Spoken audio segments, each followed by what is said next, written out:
kay Mr. Asuncion, na Daryl Asuncion, okay, reviewer ng AP, auditing problems. So, ano yung pag-uusapan natin ngayon, okay, dito sa cash, no? So, yung mga frequently asked questions dito, no? Okay, how much is the total cash in cash? Okay, equivalence, no? So, paano natin i-treat yung mga different items as cash or cash equivalence? Okay, so ano yung mga components ng ating cash? Then, pag-uusapan din natin ano kaya ang ating, okay, paano naman yung ating bank reconciliation to include also the proof of cash. So, mga frequently asked questions doon, yung mga adjusted, okay, balance, no? So, magkano ang adjusted balance ng, okay, say yung beginning balance, okay, adjusted balance of the receipts, as well as the disbursements and the, okay, ending cash in bank balance. Okay, so yun yung ating, okay, itatakan dito sa, okay, webinar na to. Okay, so let's go to the, okay, audit of cash. So, audit of cash tayo, ha? So, yan yung pag-uusapan natin. Okay, so dinefine sa atin yung, okay, cash. So, cash includes money and other negotiable instrument. That is payable in money and acceptable by the bank for deposit and immediate credit. Okay, alam natin to, pera ito. Okay, so cash lang yan. So, ang question dito, okay, sa ating CPA board exam, okay, magkano ba ang ating cash? Magkano yung adjusted cash natin? Okay, so sa definition na binigay din sa atin na dapat ito, okay, it must be unrestricted for use in the current operations. Okay, so ito yung binanggit niya, unrestricted for use, okay, in the, okay, current operations, okay, para maisama siya na, okay, maging, okay, cash yan. So to be included as cash, it must be unrestricted for use in the current operations of the business. Okay, so ngayon pag-usapan natin ano yung mga, okay, different components ng, okay, cash natin. So let's go to the different, okay, component of cash. So, okay, so number 1, meron tayong, okay, cash on hand. So tatlo yung component na pag-uusapan natin dito. Okay, so we have the cash on hand, okay, the cash in bank, and the cash fund for current operations. Okay, so yun yung ating tatlong pag-uusapan. So, number 1, so cash on hand. So, mga example lang ito ng ating, okay, cash on hand. Kutsi mo ba? Yan yung mnemonics natin. So, mga example lang ng mga cash on hand yan. So, ano yung ating, okay, first, yung first na C natin. Okay, so C, okay, is the customer's checks awaiting deposit. So, yung example natin dito na nagbayad si customer halimbawa at hindi pa natin na i-deposito sa, okay, bangko. Dated naman yung cheque, hindi siya post-dated o kaya hindi siya stale na cheque. So pag sinabi nating stale check, ito yung hindi na i-deposit, okay, so within a reasonable period of time, say 6 months, okay, dun sa ating banking practice. So yung customer's checks na yan, na hindi mo pa na i-deposit, okay, is part of the cash on hand. Then, meron din yung, okay, mga undeposited cash collections, okay, currencies such as bills and, okay, coins. Dun sa una kanina, mga cheque yung, okay, hindi pa natin na-deposito sa bangko. Ito naman, mga bills and, okay, coins na hindi pa na-i-deposito sa bangko. So, that is part of the cash on hand pa rin. Then, okay, meron din tayong, okay, traveler's checks. Okay, so ito yung ginagamit noon, okay, pag nag-travel sila sa, okay, mga foreign countries na tinatawag natin. Okay, so bibili nila yung sa bangko na halimbawa, bibigay sila ng 100,000, okay, 100,000 pesos. Okay, para pag nag-travel sila abroad, itong cheque na ito, naka-indicate doon, traveler's check, so good as cash daw yan, Okay, so may sample tayo ng mga na-download ako na picture ng mga traveler's check mamaya. Okay, then we also have the cashier's official treasurer's or the manager's check. Again, parehas din lang 'to, yung, okay, parang check din 'to, naka-indicate nga lang doon, okay, na ito ay MC.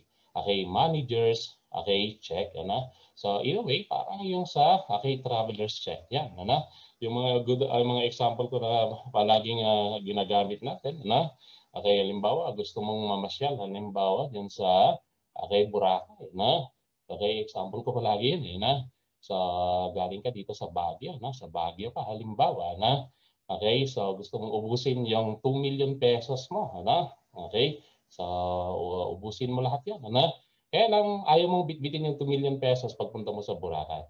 Ang ginawa mo, punta ka dito sa, okay, sa bangko, dito sa Baguio, So, pinalitan mo siya, okay, pwede bang palitan nito ng manager's check, Okay, so check din yan, naka-indicate ka lang na MC yan.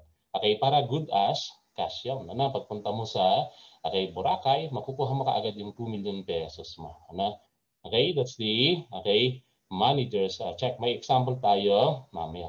Sir, paano kung bitbit mo, yung example natin, ang bitbit mo ay regular check ng, okay, RCBC, okay, Baguio, for example, So, anong gagawin doon? Okay, pagpunta mo sa Boracay, sabi ng bangko doon sa Boracay, uy, mag-aantay po kayo ng 5 to 7 working days bago nyo makuha yung pera, Kasi magkakaroon pa, makiklear pa ito, So, hindi mo makukuha yung, okay, pera mo. Hindi gaya kung MC yung bitbit mo, okay, good as cash, makukuha mo kaagad yung, okay, pera mo doon, yung 2 million pesos mo na pang, okay, pang walwal, Okay, noon sa Boracay.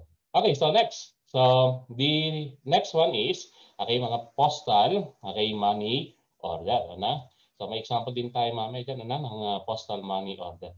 This is the demand credit instrument issued and payable by the post office, Okay, mga certified store or, okay, bank.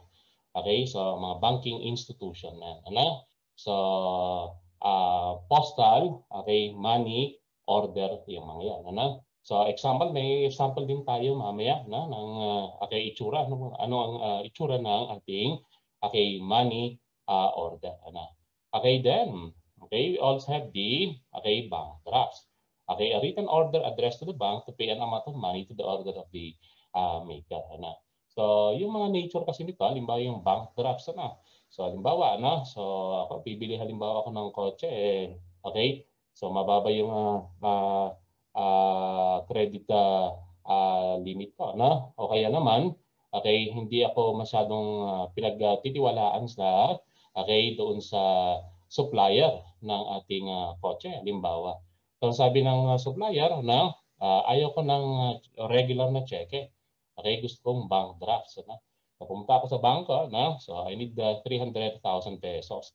Okay, nung tinignan nila yung bangko ko, meron naman akong 500, halimbawa, 500,000 pesos doon, Okay, so segregate na nila, okay, hold na nila yung 300,000 pesos, then, okay, they will issue me a bank draft, Okay, so, nag-issue yung bangko ng, okay, bank drafts, then, okay, bigay ko dun sa seller ng kotse, iuwi ko na yung kotse. Okay, so, para, okay, yung bank drafts, siguradong may pondo na yan, Pag, okay, pinalit niya sa bangko, okay, makukuha na niya yung 300,000. Okay, ang problema kasi kapag cheque yung binigay ko sa kanya, baka tumalbog yung cheque, di ba? Okay, so yan yung mga purpose ng mga yan, Okay, the bank drafts. Then, okay, so puntahan natin yung mga sample lang ng money order, So downloaded to sa net, Okay, so the sample of the postal money order here. Okay, pay to, then the address, okay, so naka-indicate din yung, okay, mga yan, year, month, day, the amount, post office. Okay, so yan yung sample ng postal money order. Okay, then, okay, we also have the bank drafts, So, example din ng, okay, bank draft. Okay, so document, yan, parang cheque din, napansin mo, 300,000 pesos. Okay, so sa sample of the bank draft. Okay, so traveler's check. Okay, sample naman, Yan sa amin sa States, ganyan yung, okay, yung traveler's check, Okay, next. Okay, mga MC. sa Pilipinas din, Bank of Philippine Island. Mga sample, pansinin mo okay, gaya ng nabanggit natin, regular na check doon, kaya naka-indicate lang dito na okay, ito ay manager's check. Okay? So, kasali sa ating cash, yun na yan. Pag nagpapakump siya ng cash and cash equivalent, kasali yung mga yan. Yung mga nabanggit natin. Okay, next. Number 2, na component of cash. So, we have the cash in bank na tinatawag. So, mayroong dalawang klase. So, we have the current account, checking account, demand deposit, commercial. Generally non-interest bearing and withdrawal by check against the bank. Okay, so so ito yung first na cash in bank natin. So pag-usapan natin to mamaya So then we also have the so yung pangalawa, savings account or the savings deposit. Interest bearing deposit account held at the bank or other financial institution. Depositor is issued an ATM card or a passbook. So dun sa letter A natin, kapag checking account, ito yung ginagamit ng mga malalaking company di ba? Sila yung nag-i-issue sila ng cheque pangbayad ng kanilang mga utang. This is under the yung internal control system ng ating company na tinatawag na Impress system. Ano na ulit yung Impress system natin? Ito yung internal control system of cash wherein lahat dapat ng collections deposito mo sa bangko. Then, lahat ng disbursement, issuehan natin ng cheque. So, yung ginagamit natin doon na pang-issue ng cheque is the current account or checking account na tinatawag natin. So, yung pangalawa naman ay yung savings deposit. Ito yung karamihan sa atin na meron. So, nandyan yung ating, di ba, yung allowance, nagdi-deposit yung nanay at tatay ng pang-allowance mo. Sa savings account yon. Yung payroll account namin, sa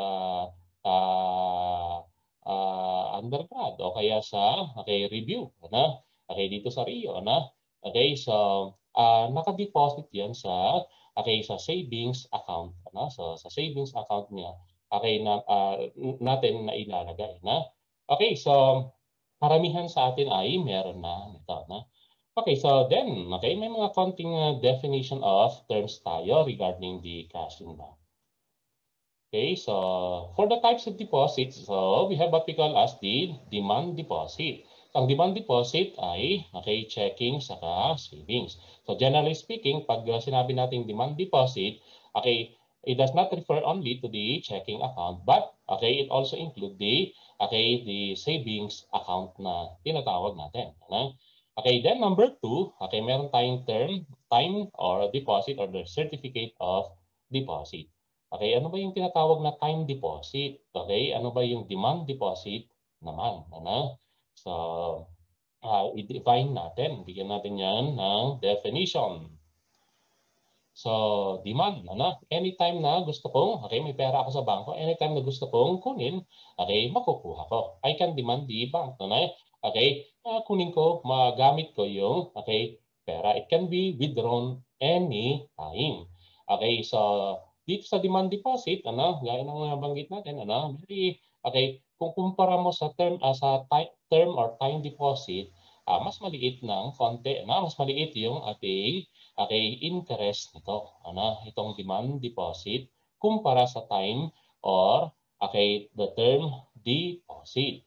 So ito, pwede mong ma-demand yung pera mo kaagad. So yung pangalawa, so yung example natin dito is the checking account, define na natin dyan kanina. So then we also have the savings account, pay a modest interest rate lang yan. So this is for the demand deposit na tinatawag natin. So, checking account and the savings account. Then, we also have the term or the time deposit. So, ito yung ating term deposit. It's a type of deposit account held at a financial institution where money is locked up for some set period of time. So, halimbawa, naka-time deposit yung pera mo, okay? So, 5 years, 5 years na nandun. Okay? Sir, pwede ko bang kunin na i-pre-terminate? Pwede naman. Kaya lang, yung agreed na interest ninyo, okay, mababawasan na. Ano? Say, for example, in 5 years, ang usapan ninyo ay basta wag mong gagalawin yung pera mo. Halimbawa, meron kang 2 million pesos, huwag mong galawin within 5 years. Sabi niya sa iyo, okay, bibigyan kita ng, okay, madadoble yung pera mo within that year. Halimbawa, sabi ng bangko. Okay, so time deposit yon. So pag ginalaw mo yon, okay, yung agreed na interest, sabi nga natin, okay, hindi na madodoblehin. Baka babalik ka, magre-revert ka lang sa 1 to 2% halimbawa na okay, interest. So, yan yung difference ng dalawa, ng demand deposit at okay, time deposit. Okay, then, okay, yung pangatlo na component na pag-usapan natin, yung mga napag-usapan natin, number 1, okay, sa component ng cash, the cash on hand. Number 2, the cash in bank. And number 3, the cash fund for current operations. Ano itong, okay, cash fund for current operations? So, okay, so print pedit. So, C stands for the change fund, panukli, okay, di ba? Okay, doon sa grocery store, so every morning may makikita tayo bago magbubukas yung okay, cashier doon, may okay, dala-dala siya, okay, nakalagay doon yung mga coins na panukli sa mga okay, bibili sa okay, grocery store nila, change fund yon. Then we also have the okay, first na P natin ay okay, payroll fund. Okay, so fund for payroll. Another P is fund for purchasing of the inventories. Okay, then R is okay, revolving fund. Ito yung fund na na-set aside for limited or specific purpose set by the management. Okay, halimbawa pang loan. So halimbawa, loan na fund ito Okay, pwedeng pang utang ng mga employee. Okay, so revolving fund. Magre-revolve yan halimbawa, sabi niya, kapag nagbayad na siya, okay, ibabalik natin yung fund, nagre-revolve na yung okay, fund na tinatawag natin. Halimbawa, kumuha siya ng 20,000 pesos. Pag nagbayad siya, okay, ibinalik niya yung 20,000 pesos na replenish yun, okay, magre-revolve, iikot ulit yung okay, pondo na yan. Okay, that's the okay, revolving fund. Then we also have the okay, interest. Pambayad ng interest yan.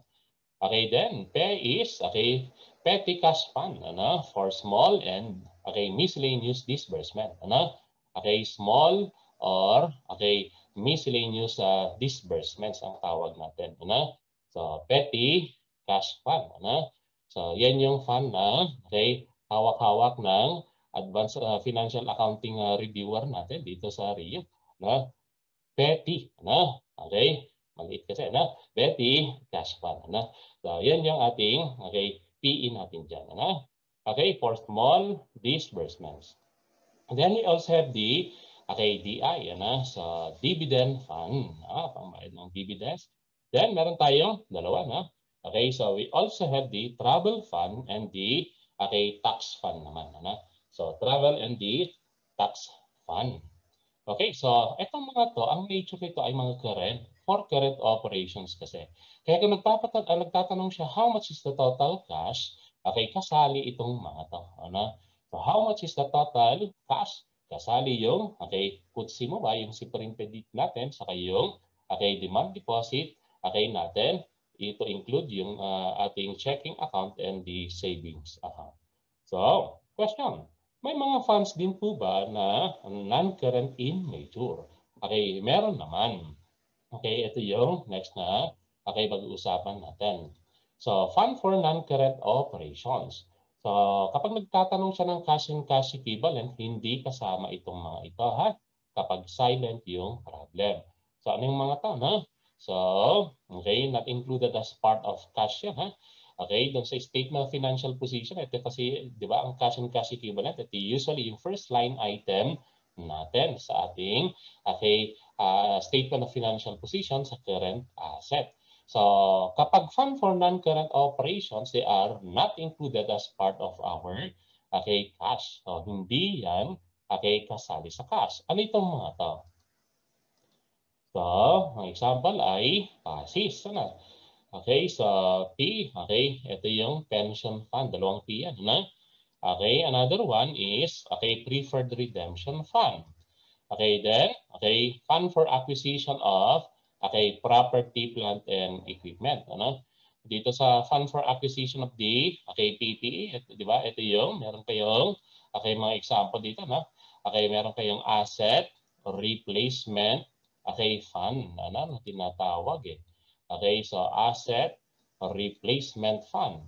Okay, yan, the plant, okay, expansion, okay, fund naman. Ano? Kasali yan dun sa ating fund for acquisition of the PPE, property, plant, and equipment. Then, okay, so pag-usapan natin yan mamaya, yung mga remarks niya. No? C is, okay, the contingent fund for certain contingencies.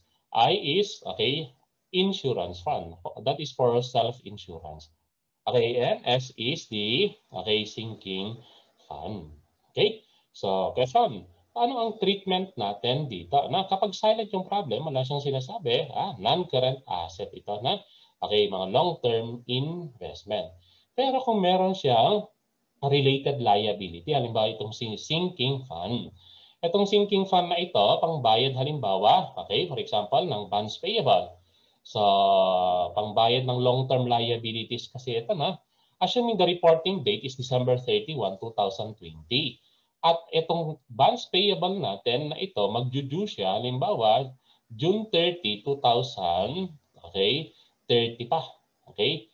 So, anong treatment mo dyan sa bonds payable natin? It is non-current liability. Kasi 2020 yung reporting period. The sinking fund is treated as non-current asset po. Okay, non-current asset yan Okay, next. Paano kung ang due date nito next year na, assuming ang due date is June 30, 2021. So, the bonds payable will now be treated as current liability. Itong sinking fund will be treated as current asset, particularly cash na siya. Okay, di ba ganun yung rule natin? Ano? So, kung ang related liability niya ay current, okay, magiging cash na itong fund na ito. Okay, pero itong nabanggit natin, itong fund for acquisition of PPE, always non-current asset daw yan. Kahit sasabihin ng problem, ano na, okay, expected to be disbursed na next year or okay, January 2 next year. Ano? Kahit sasabihin ng problem yan, okay, non-current asset pa rin yan. Hindi siya magiging part ng cash. Ano yung reason? Kasi ang bibilhin mo next year is PPE. Okay? So, sinegregate ito pang bayad, pang acquired ng PPE. So, kahit na bibilhin mo yung PPE next year, non-current asset pa rin to. Okay? Kasi ang bibilhin mo next year ay PPE, which is a non-current asset. Okay? So, always non-current asset yan. So, yan po yung ating, okay, PASIS. Itong preferred redemption fund naman, di ba meron tayong tinatawag na redeemable preference shares. Okay, yung redeemable preference share is treated as financial liability.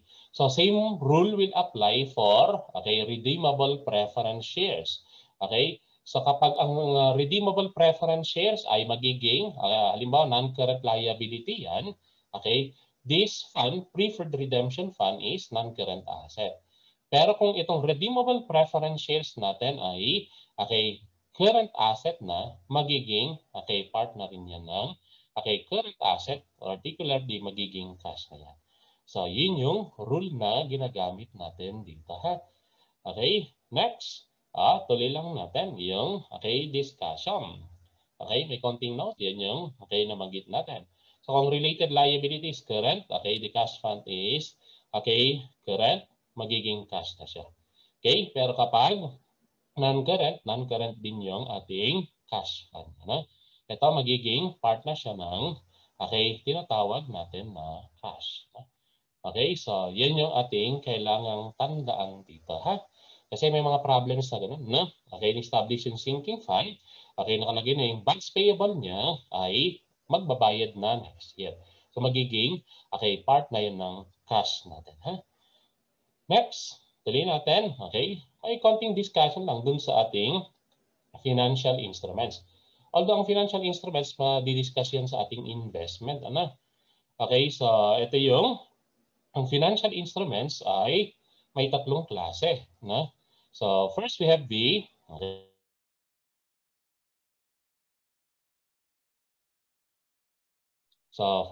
money market, okay, instrument na tinatawag natin. Then, okay, number 2, meron din tayong capital market instruments. Okay, and the compound financial instruments. So, ano yung money market instrument? Ano yung mga example natin dito? Okay, so may mga na-discuss tayo, mga commercial papers, okay, mga treasury, okay, bills. Okay, so certificate of deposits. Okay, capital markets, equity shares, okay, bonds. Ano? Okay, pag sinabi natin money market kasi, more of the short term. Itong mga to. Okay, ang capital market instruments, ito naman yung mga pang long term. Ano? Okay, so yung equity shares, ano yung mga example ng equity shares? Preference and the ordinary. Okay, then we also have the compound financial instruments. Okay, which is the bonds payable with warrants. Example, okay, yung convertible debentures, yung convertible na okay, bonds natin. Okay, ganun yung okay, financial instrument natin. Ano? Okay, so may tatlong klase. Although sabi nga natin, as we go along, may explain natin yan, okay, isa-isa. Okay, so lalo na pag nag-review ka sa atin. Okay, so sige, puntahan natin yung ating okay, susunod na mga definition. Okay, so, yung ating financial instrument, again, money market, capital market, and the compound. Okay, nulit lang yung, okay, pinakita doon. Commercial papers, example T-bills and the, okay, certificate of deposits. Okay, ito yung equity sakay, yung equity, preference, and the, okay, ordinary. Okay, yung iba pang capital market ay bonds naman. Then, okay, yung compound financial instruments natin, bonds payable with warrants and the convertible na bonds. Okay, convertible debentures. Okay, so next, mga definition.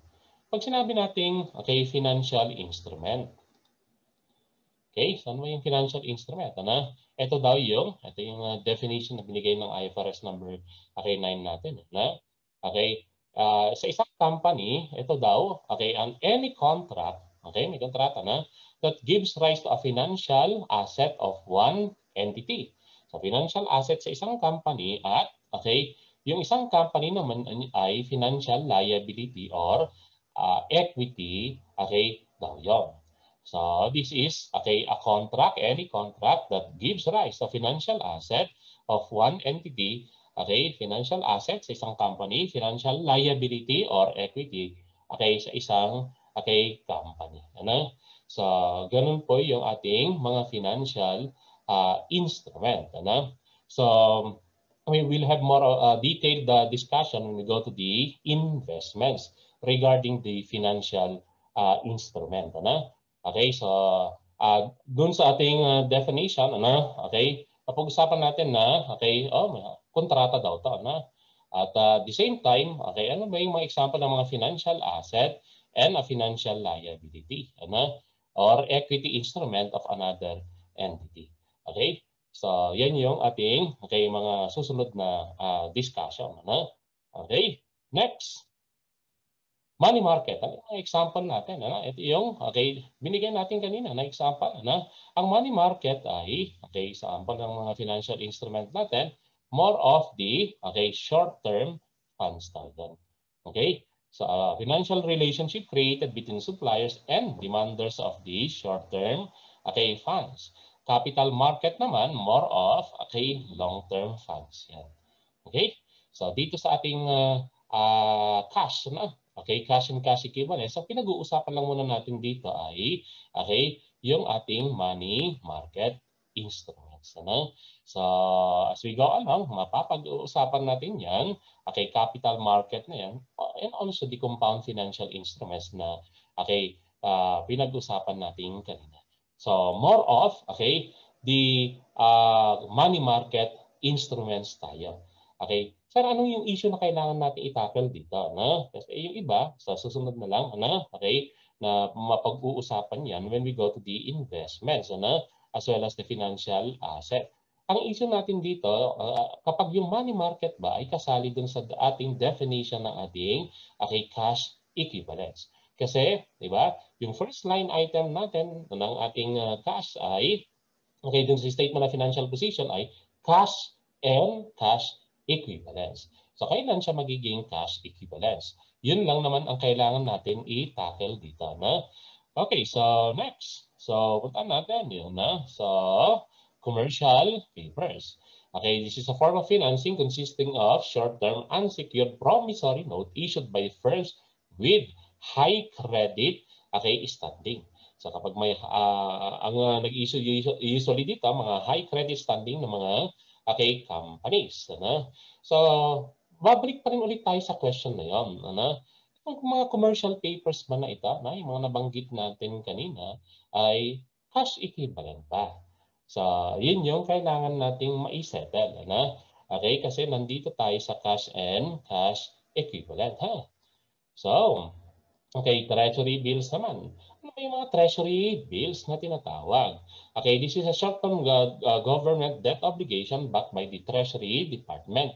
Okay, pansinin mo, ang treasury bills, usually, ang maturity date nito is 1 year or less. Na? Okay, so may example tayo ng ating, itsura lang ng mga treasury bills. Okay, then we also have the treasury notes. Ano? Ito naman yung, between 1, 2, and 10 years. Yan. This is a marketable US government debt security with a fixed interest rate and a maturity between 1 and 10 years. Then yung pangatlo ay yung treasury bonds. More than 10 years naman ito. Okay, so ito yung mga definition sa atin ng Investopedia. So 1 year or less, yung T-bills, ito 1 to 10 years, ito ay more than 10 years. So we have an example. Okay, so at again ang ilalagay natin sa isip natin dito, kasali ba ito sa cash equivalent natin o hindi? Okay, so dito tayo. So let's go to the example lang. Itsura lang ng ating T-bills, T-notes, and the treasury bonds. Dun sa aming 6 stage, ganyan yung example. Okay, October 9, 1969. So, ito yata yung date ng kapanganakan ni Sir Radvik, yung ating speaker ng webinar kahapon, October 9, 1969, favorite number, okay, so October 9, 1969. Okay, due and payable April 9, 1970.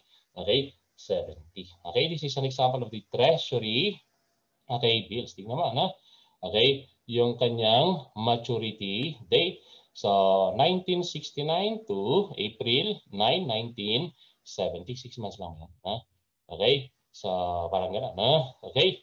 So, next. Example naman ng, so, T-bills. Okay, yan yung treasury bills natin. Okay? So, this is the treasury note.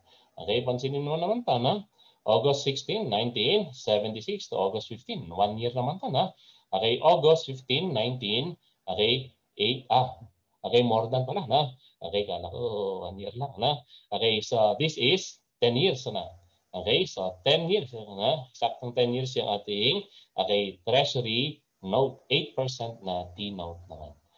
So then, we also have the, treasury bonds naman ito, T-bonds naman, So, treasury bonds of 1975 to 85, dated April 5, 1960 atin, Okay, tama ba yan nakita ka, Okay, and 1985, more than, 10 years naman. Okay, so these are example of the treasury, bills, treasury notes, and treasury bonds lang. Again, balik tayo. Okay, bakit mo pinakita yung mga yun, Gusto natin kasi malaman kung kasama ba siya dun sa term na tinatawag natin na cash equivalence. Ano ba yung cash equivalence? Di ba? Ito yung definition na binigay sa atin ng PAS number 7. Okay, siya nga pala, walang sariling standard yung mismong cash, as well as yung bank reconciliation. Wala siyang sariling PFRS. similar with our stockholders equity. Wala ring sariling PFRS yung mga yon. Okay, so yung definition ng cash equivalence natin nandun lang sa ating tinatawag na PAS number 7 sa ating statement of cash flows. Okay, so ano na ulit yung definition? These are short-term, highly liquid investments that are readily convertible into cash and so near their maturity that they present insignificant risk of changes in value because of the changes in the interest rate. So pansinin na by definition, short-term daw ito and the highly liquid investments. And so sabi niya, so near their maturity that they present insignificant risk of changes in value. So sabi ng PAS number 7, dapat in-acquire natin ito, ang cash equivalents dapat in-acquire mo within 3 months bago mag-mature, di ba? At least within 3 months before maturity. So pansinin natin ang mga qualified dito kasi meron tayong date of acquisition, and maturity date. So mga investments or usually mga debt investments ang merong maturity date yung mga equity investments so ay walang maturity date with exception yung binabanggit natin na mga redeemable na preference shares. So usually mga debt obligations ito para maging cash equivalent siya dapat in-acquire within 3 months So, next, paano kung, so ano yung mga example daw nitong cash equivalents? So, first we have the time deposit, the money market instruments, mga commercial papers, Kaya binigay yung mga definition ng ayan kanina, para malaman mo kung kasama ba o hindi sa cash and cash equivalents natin. Then we also have the treasury bills, T-notes, and treasury bonds. And redeemable preference shares with mandatory redemption. Dapat, na-qualify siya doon sa at least 3 months. Date of acquisition up to the date of maturity. Para maging cash equivalent yung mga yan. Equivalent yung mga yan. Next. So if the above items are originally invested for acquired for more than 3 months before maturity date. Anong titignan mo dito? Tignan mo kung ang remaining term is 3 months or less from the reporting date. So nung in-acquire mo siya, more than 3 months bago mag-mature.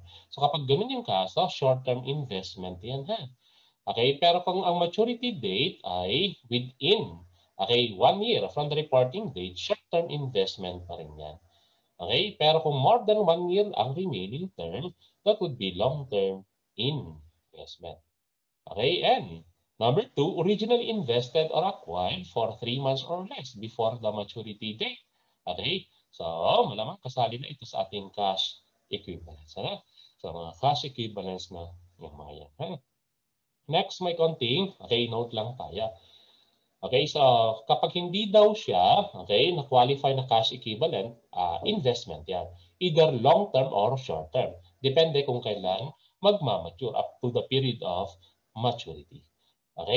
And the reckoning period for time deposit is its duration. Since time deposit, generally does not have a secondary market. So yung duration niya. So nung in-invest mo ba ito ay 3 months lang, cash equivalent yan. More than 3 months, then it will not qualify as cash equivalent. So for other securities with the secondary market, the reckoning period would be 3 months from the acquisition date until the maturity date. Then kapag saan yung problem, for treasury notes and bonds, assume mga non-current investment yung mga yan.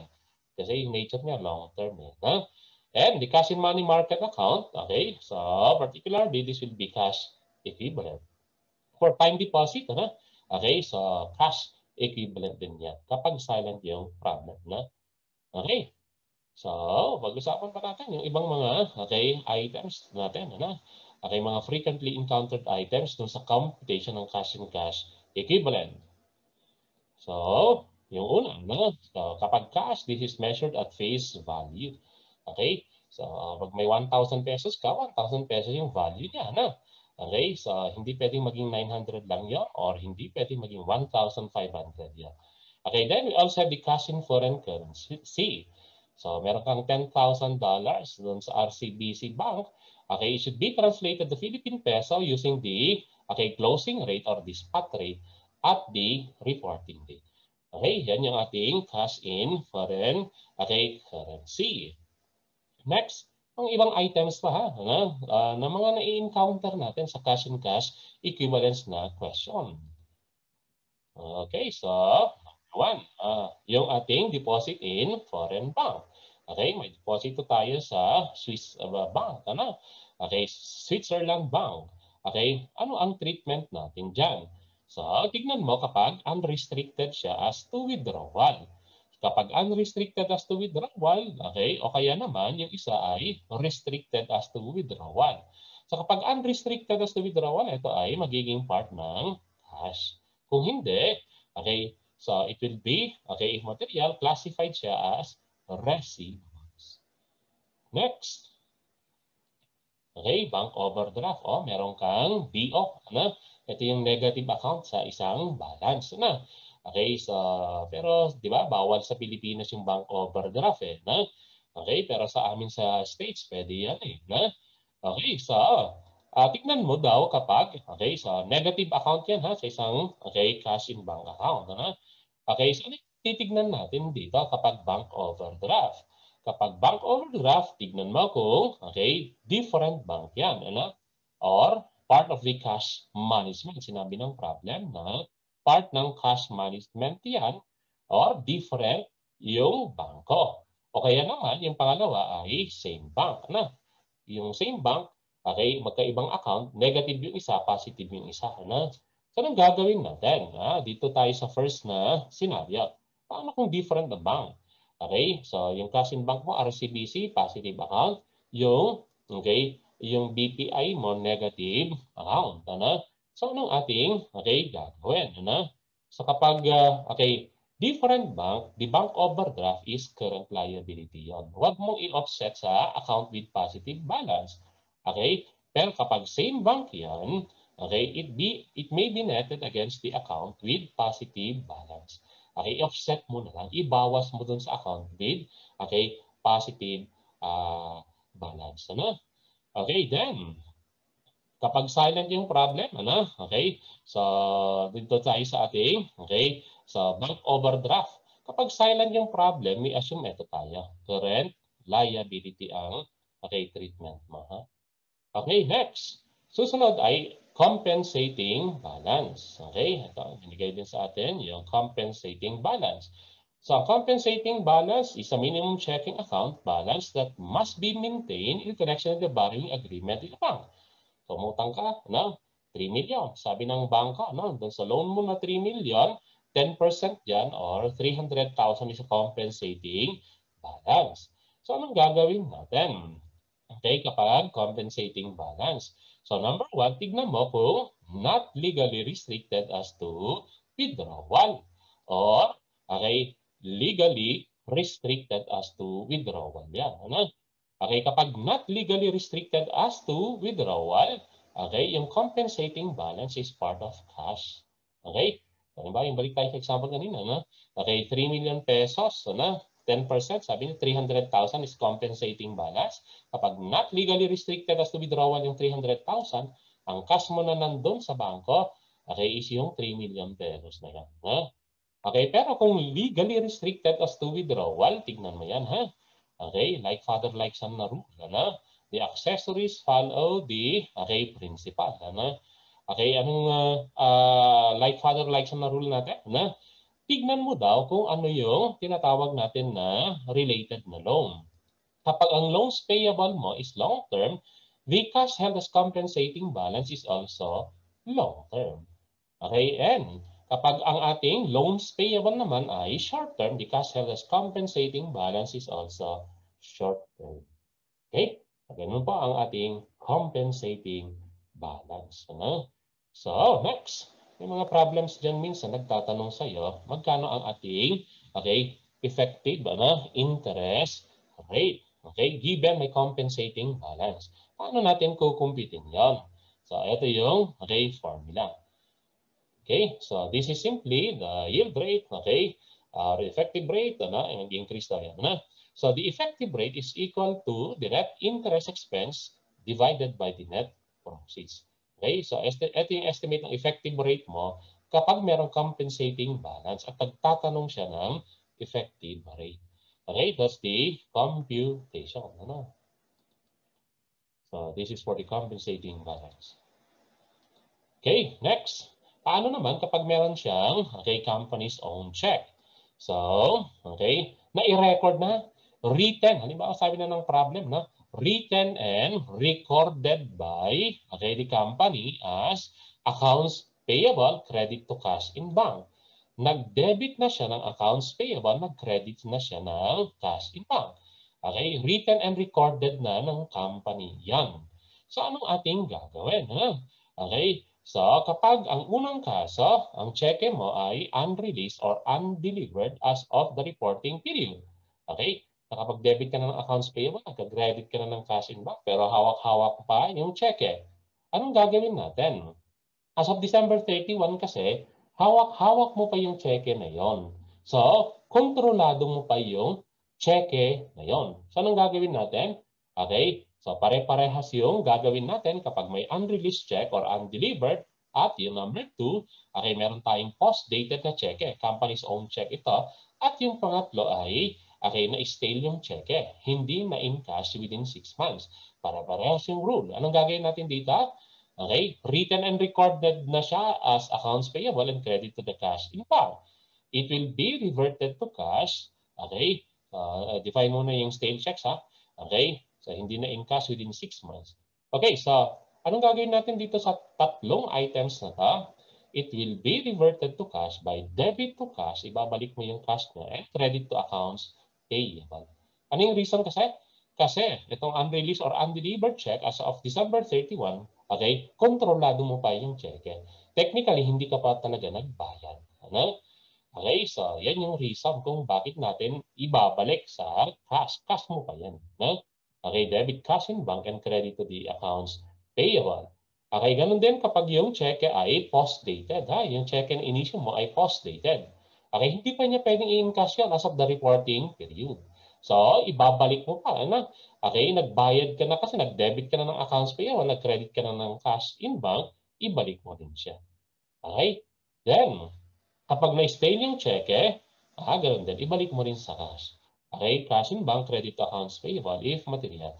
Then, pwedeng gamitin yung miscellaneous income kapag amounts, ay immaterial naman. Yan yung ating company's own, check. Next. Okay, sunod natin. Paano kapag customer's check naman yan? Okay, so customer's check, number 1, NSF, DAUD, or DAIF.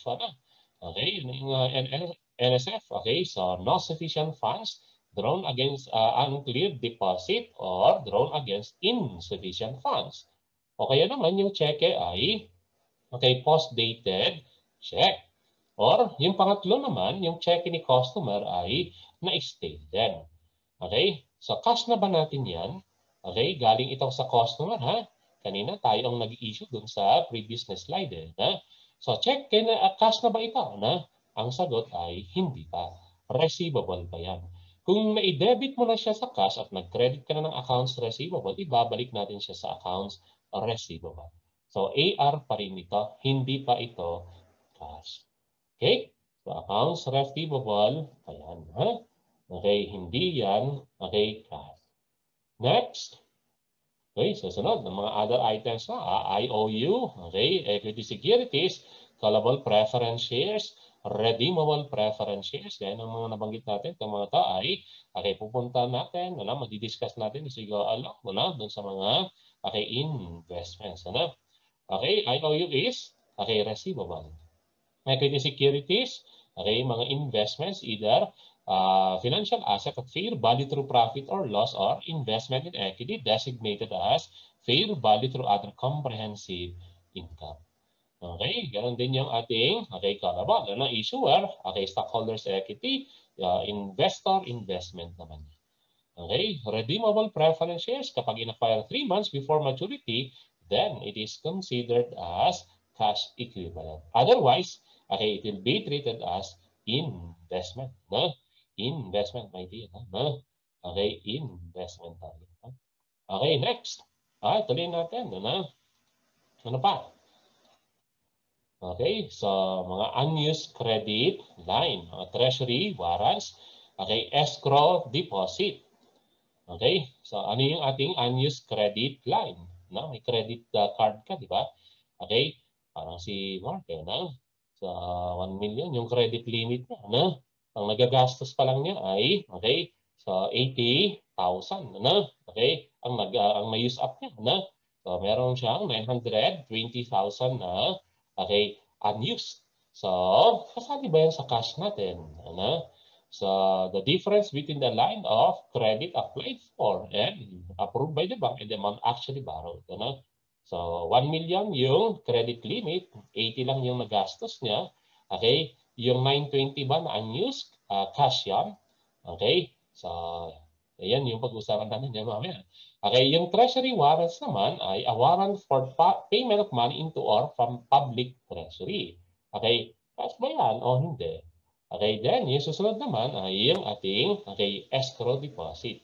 Okay, this is the restricted amount held in trust for another party. For example, yung deposit required by the court of law. Okay, so punta na natin itong unused credit line. Yung example natin kanina na 1 million yung credit limit. Ang nagamit lang ay 80. May 920 unused. Cash na ba yan? Hindi pa. Okay? Hindi pa cash yan. Diba? Na-disclose lang in the notes. Okay? So, the moment na utang ka, so, halimbawa, nag-cash to go, pwede yun. Magiging cash mo. At the same time, magka-credit ka ng liability.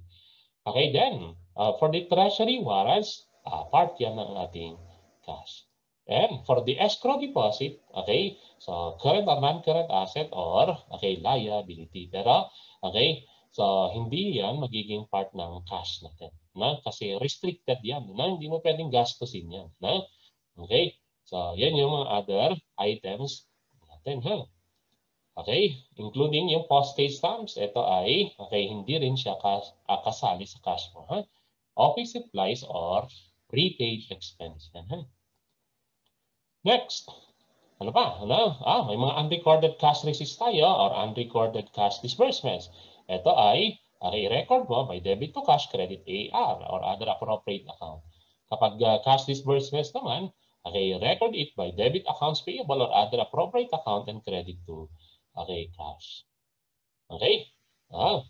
So, may mga instances naman pala na paano kung halimbawa yung company niyo na niningil, meron kayong GCash na tinatawag na. Okay? So, kasali ba yun sa cash mo? Halimbawa, nagbayad yung customer mo through GCash.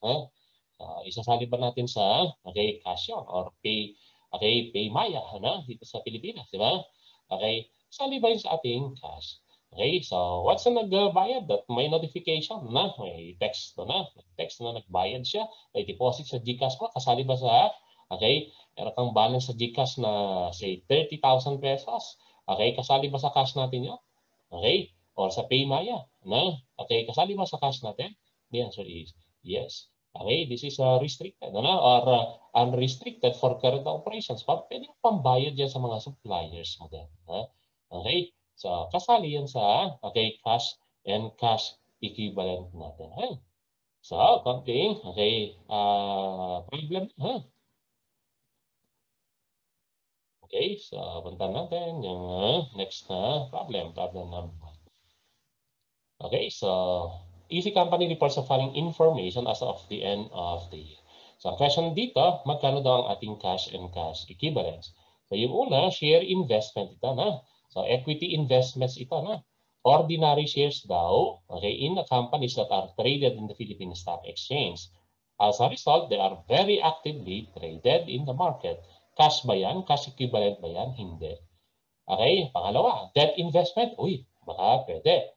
These securities are government broken down as follows. Okay, we have the 1.2 million na treasury bills. Okay, then the treasury bonds and the treasury notes. Ano, yung T-bonds and T-notes, di ba? Sabi natin, okay, hindi kasali sa ating cash yan. Ano? So yung T-bills, yes.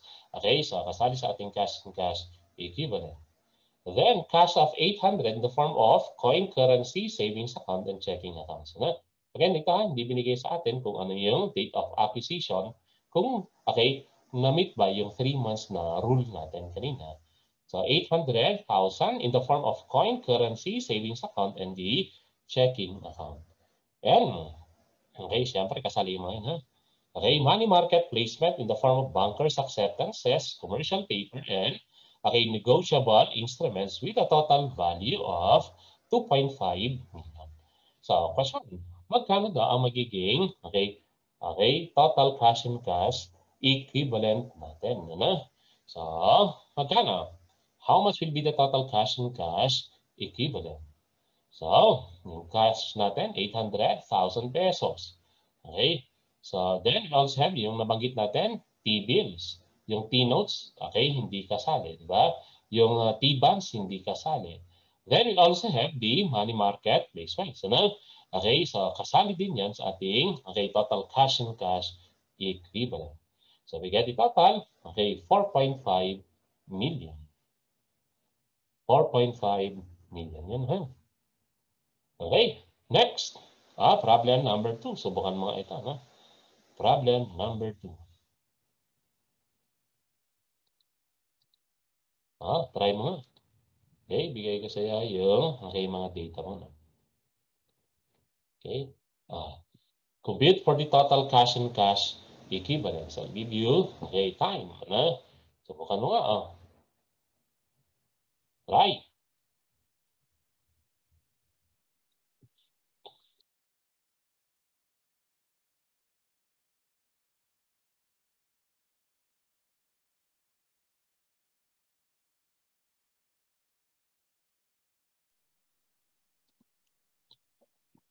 Okay, so the Easy Company's checkbook balance December 31 was 8 million. In addition, Easy held the following items in safe December 31. Okay, so meron tayong unang check dito. Ito medyo vague yung problem dito. No? So check amounting to 2 million payable to a supplier dated January 2, 2021. So post-dated yung check. Okay. Yung word na ginamit niya lang is not included in the December 31 checkbook balance. Okay? Ano yung gustong sabihin lang dito ng not included? Okay? So, itong check na ito na i-prepare na, kaya lang, hindi pa siya na-i-record. Okay? Wala pa siya yung debit to accounts payable, and credit to the, cash in bank. So, yun yung gusto niyang sabihin dito. Na ibig sabihin, hindi pa siya naibawas doon sa ating cash in bank. Okay? So, itong check na to, not included, to mean, wala pa siyang journal entry debiting accounts payable and credit to the cash in bank. Okay? So, therefore, ignore natin itong 2 million pesos na to, ha? Hindi natin isasali. Pero pag sinabi na ng problem na recorded na siya, written and recorded by the company, so for 2 million pesos. Kapag na-record na ito, ano sabi natin kanina? It will be reverted to cash by debit to cash and credit to the accounts payable. Kapag ang word na ginamit ay recorded na siya. So, i-add back mo pag ganun yung kaso. Pero since, yung word na ginamit dito is not included, so we will ignore this in the computation. Then, number 2. Check amounting to 400,000 payable to Easy, deposited December 20, and included in the December 31 checkbook balance, but returned by the bank on December 30. Stamp DAI o NSF pala ito. Okay, so the check was redeposited January 2. So, NSF ito galing sa ating customer. Okay? So, naibalik na, no? Okay? Included siya, naidagdag pa rin siya doon sa ating Okay, 8 million pesos na yan. Ano? So, nagagawin natin to. Okay, babawas mo to. Okay, yan. The post-dated checks on hand amounting to, okay, 100, okay, 50,000 pesos. Okay, so, post-dated din daw yung cheque. Okay, and ano yung susunod doon? Check amounting to 1 million, okay, drawn on the easy accounts payable to a vendor dated and recorded December 31 but not mailed. Ito yung, okay, recorded na siya, na. Nag-debit na siya ng accounts payable, nag-credit na siya ng ating, okay, cash in bank. So, yan yung ating, okay, unreleased or undelivered check. It will be reverted to cash by debit to cash and credit accounts payable. Okay, idagdag natin yung 1 million pesos. Okay, so ito yung ating, okay, computation. So, magkano cash and cash equivalent? Okay, so magkano yan? Unadjusted balance is 8 million. Okay, yung DAIF, okay, bawas natin. Then, okay, yung ating, okay, undelivered check na, okay, 1 million, okay, pesos. So, merong, okay, DAIF na, or undelivered na check, it will be reverted to cash by debit to cash and credit to the accounts payable. 1 million pesos. Okay, so for a total of 8.6 million. Then, okay, sunod na. Problem number 3. Subukan mo. Problem 3. Okay. Sige nga, So, kompleto na ba yan? Dito muna, Alin dito ang kasama sa cash natin? Pakitry.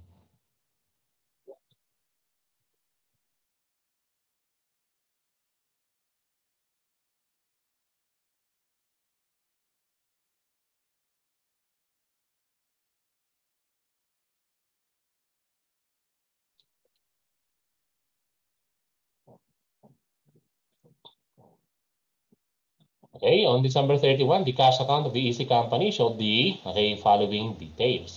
Binigay sa'yo na. Okay, so magkano ang ating total cash and cash equivalent? So, undeposited collection, kasali ba ta? Okay, so 60,000, okay, kasali. Cash in bank PCIB, checking account, yes. Okay, Daud check received from customer dated December 1, hindi kasali. Okay, then, okay, fund for payroll, yes. Okay, savings deposit, okay, yes, also. PCIB, are we going to offset? Deduct ba itong 50,000 ito? Okay, PCIB din ito, Okay, pati ito, savings account. So kapag same bank, okay, offset mo, minus mo. Then, okay, money market instruments, So kasali. Okay, restricted, hindi. Then you also have the receivable from the officers, okay? Then, sinking fund, to be dispersed on April 1, 2021. So, ibig sabihin, yung bonds payable natin ay, okay, current na siya. So, the sinking fund will be included as part of cash. Okay? Yan. Tama ba? Within 1 year na. Okay, yan. Preferential shares to be redeemed. Okay? So, binanggit ba na redeemable preference shares yan? Okay, dapat specifically mabanggit nyo na, okay, redeemable preference shares. Yan. So, okay, ito, hindi kasama. So, we get the total cash and cash equivalents. Ano yung sagutan? Undeposited collection, 60,000. PCIB, 70. Fund for payroll, 150. Okay, deposit. Tapos yung ino-offset mo na PCIB overdraft. Okay then, okay, puntahan natin yung, okay, PCIB money market instruments. Okay, so sinking fund, ito, 450,000 pesos, kasali. You get the total, 2,780,000. Okay, so yan yung first part ng ating, okay, discussion. So next, yung susunod na discussion natin is, okay, yung ating tinatawag na, okay, petty cash fund. Okay, then, okay, yung ating bank reconciliation. Sige, para mabilis na, Okay, so let's go to the petty cash fund. So ito yung, okay, So, in-establish for, okay, small disbursements. Kasi dun sa impress system, dapat lahat ng, okay, disbursement, issuehan mo ng cheque. Paano kung maliit lang na disbursement, ano? Okay? So, halimbawa, okay, bibili ka lang halimbawa ng, okay, ng example ko ay newspaper na. 20 pesos yun eh. Ano? Okay, 20 pesos yung newspaper na bibilin mo. Ano naman magbigay ka pa sa kanya ng cheque, pambayad lang ng newspaper. Na? So, establish ka lang ng petty cash fund, pangbayad sa mga minor disbursements na yan. Okay? Kasi, di ba, dun sa part ng vendor, bali inconvenient dun sa part niya. Na? Okay, pupunta pa siya sa bank para lang sa 20 pesos na yun. And at the same time, dun sa part ng company, yung cost ng cheque, di ba, sabi ko sa inyo, is 20 okay, pesos yan. Ano? Tapos yung bibilhin mo lang na newspapers, 20 pesos, hindi madadoble na yung ating okay, cost ng newspaper. So therefore, establish tayo ng okay, tinatawag natin na okay, petty cash fund. Okay? Anong kailangan nating matandaan dito? No? So, sa petty cash fund, okay, yung unang question dito, how much is the petty cash shortage or overage? This is simply the difference between accounted and accountabilities. Okay, if the difference is positive, overage yan. Negative difference is shortage. Okay, so halimbawa 100,000 ito, okay, 100, ay sorry, okay, so 10,000 na lang, no? 10K na lang po na, sorry. 10K. Itong petty cash accountabilities mo ay 12,000.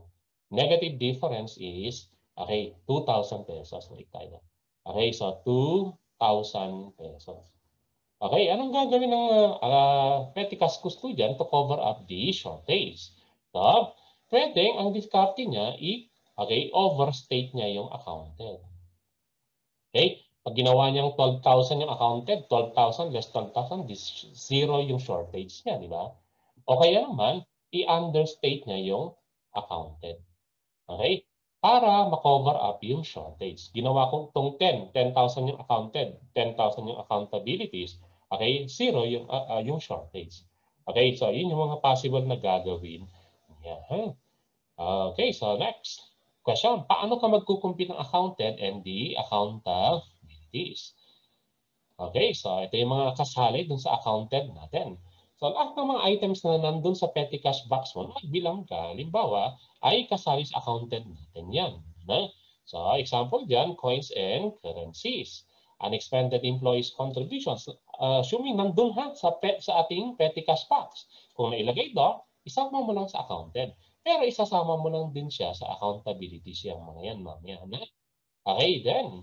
Okay. So, yung unexpended employees contribution, ito yung nag-contribute yung mga employees. Okay. Nagkaroon sila ng party. About 10,000 yung nagastos, yung pera nila. Okay. Then, may natirang 500. Nilagay nila yung 500 sa petty cash box. Okay, sama mo lang sa accounted. Nung magbilang ka, nandun eh. Nice. Sama mo sa accounted, pero huwag mong kakalimutang, okay, isama din sa accountability siya.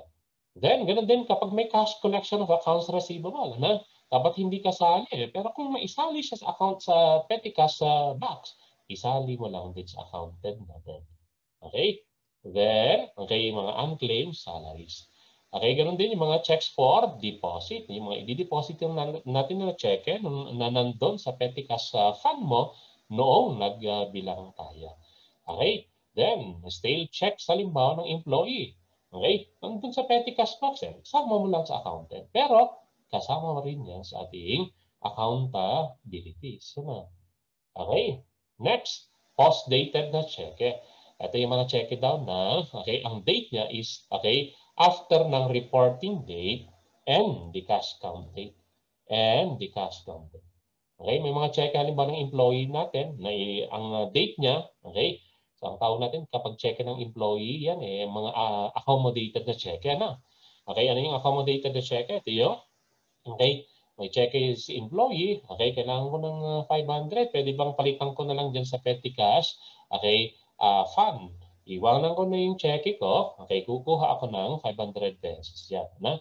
That's the accommodated check. Kung ang date ng cheque is after reporting date and the cash count date, okay, so yung post-dated na cheque yan. Pero kung ang date ng cheque is, okay, so within the reporting date and the cash count date, Okay? Or after ng reporting date, but within the cash count date, ano, so kasama siya dito sa ating checks for deposit.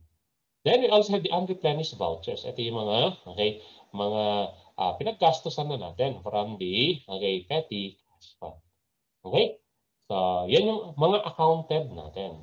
Ano naman yung mga kasali sa accountabilities? Ano? So, okay, mga unused systems pa. No? Sabi na dito, kapag may mga problems kasi na may makikita tayo na unused systems. Ano? Okay? So, not part of the reimbursed vouchers, sabi niya, okay, if there is, okay, already payment, okay, in the unreimbursed vouchers, ano? Okay, if there is a postage payment in the unreimbursed vouchers, okay, so dito kanina, ha, may nakita tayong unreplenished vouchers dito, na? Okay, dito, na? Ito, okay, hindi mo tayo isasama ito sa unreplenished vouchers, yung unused stamps dito, kung meron tayong nakita na postage daw yan. Okay? Kung may nakita kang payment sa postage, wag mong isali yung unused stamps. Okay? Pero kung wala tayong nakita na postage diyan, okay, isama mo dapat yung ating unused stamps down here. Okay? Okay? So, yan yung gustong sabihin dyan. Okay, what about the accountabilities? Okay, ano yung mga kasali sa accountabilities natin?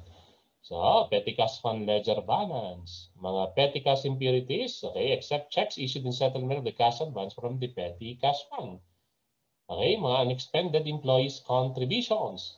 Okay, contributions for a party, nabanggit dyan, Okay, collection ng accounts receivables or sales, isama mo din. Okay, unclaimed salaries. Okay, mga stale checks. Okay, companies check in payment of the liability. Although, okay, pwedeng kasama din yan sa tinatawag natin na petty cash impurities. Payment mo sa mga utilities company.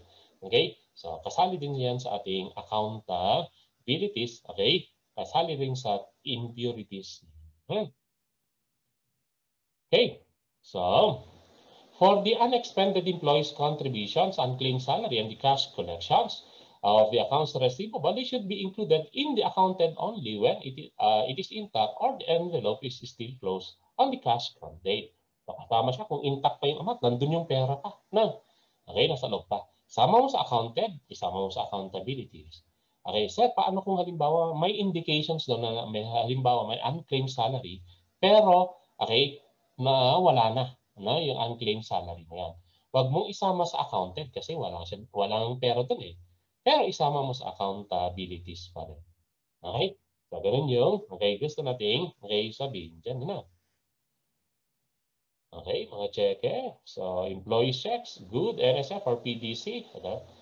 So, check of the company, so replenishment of the petty cash fund. So, replenishment check. Okay, check of the company, payable to the petty cash custodian. Which is also part of the replenishment. Okay, so employees' checks or checks issued to the client in settlement of the cash advance from the petty cash fund are not treated as accountabilities. Okay, hindi siya accountabilities ha. Okay, so ang gagawin mo lang dito, okay, isama mo sa accounted pero wag mo isama sa accountabilities. Yung employees' check na yan. Okay, these checks simply serve as evidence that there were cash advances drawn from the petty cash fund. Assuming, okay, ina-allow dun sa kumpanya. Isa sa mga reason halimbawa na in-establish ng petty cash fund ito is for the cash advances. Maliliit na cash advances. So, kapag nilagay niya yung check niya doon, okay, so, halimbawa 500 pesos, kung kumuha siya ng 500 pesos from the petty cash fund, kasali yung check niya sa accounted. Okay, pero wag mo nang isasama sa ating accountabilities. Okay? Kasi yun naman yung reason kung bakit na-establish yung petty cash fund. Okay? Isa sa mga rason. Okay, so yan po yung okay, kailangan nating tandaan dyan sa mga accommodated checks na yun. So, kapag silent down, kapag ang pay is to cash, assume accommodated yung check. So next, examples of checks for deposits that are part of the petty cash impurities, and if included in the petty cash account, must be included also as part of the accountabilities. So, may mga customers checks, Okay, these are checks in the name of the client company and the baker is a customer. Okay, so companies check in payment of the liability, mga utilities, halimbawa. Ang sabi natin dito, isama mo sila sa accounted. Okay, isasama mo sila sa accountabilities. Okay, nagbayad yung customer mo. So, kasama daw dun. Okay, sa mga yan. Ha? Next, mga cash collection of the accounts receivable or the sales. So cash collection of the accounts receivable or sales may be evidenced by sales invoices or official receipts that are included in the petty cash box. Okay, so next, yung next na issue na kailangan nating itakal dito is how much is the adjusted balance of the petty cash fund. So number 1, okay, sama mo dito yung mga coins and currencies. Kaya lang, i-exclude mo yung mga collections, unexpended employees' contributions, and the unclaimed salaries. Okay, then, expenses. Add expenses paid out of the petty cash fund after reporting date. Halimbawa, ang reporting, nung nagbilang tayo, halimbawa ay January 3 of the following year. So, may mga expenses noong January 1, January 2, January 3, okay? So, ang gagawin natin, i-add back natin yon kasi as of December 31, petty cash fund pa siya. Okay? So, kasali daw yan, ha? Then, check of the company in the name of the petty cash custodian as, replenishment check. Or, sasabihin ng problem, salary representing salary of the petty cash custodian. Kasali yan sa adjusted balance ng, petty cash fund.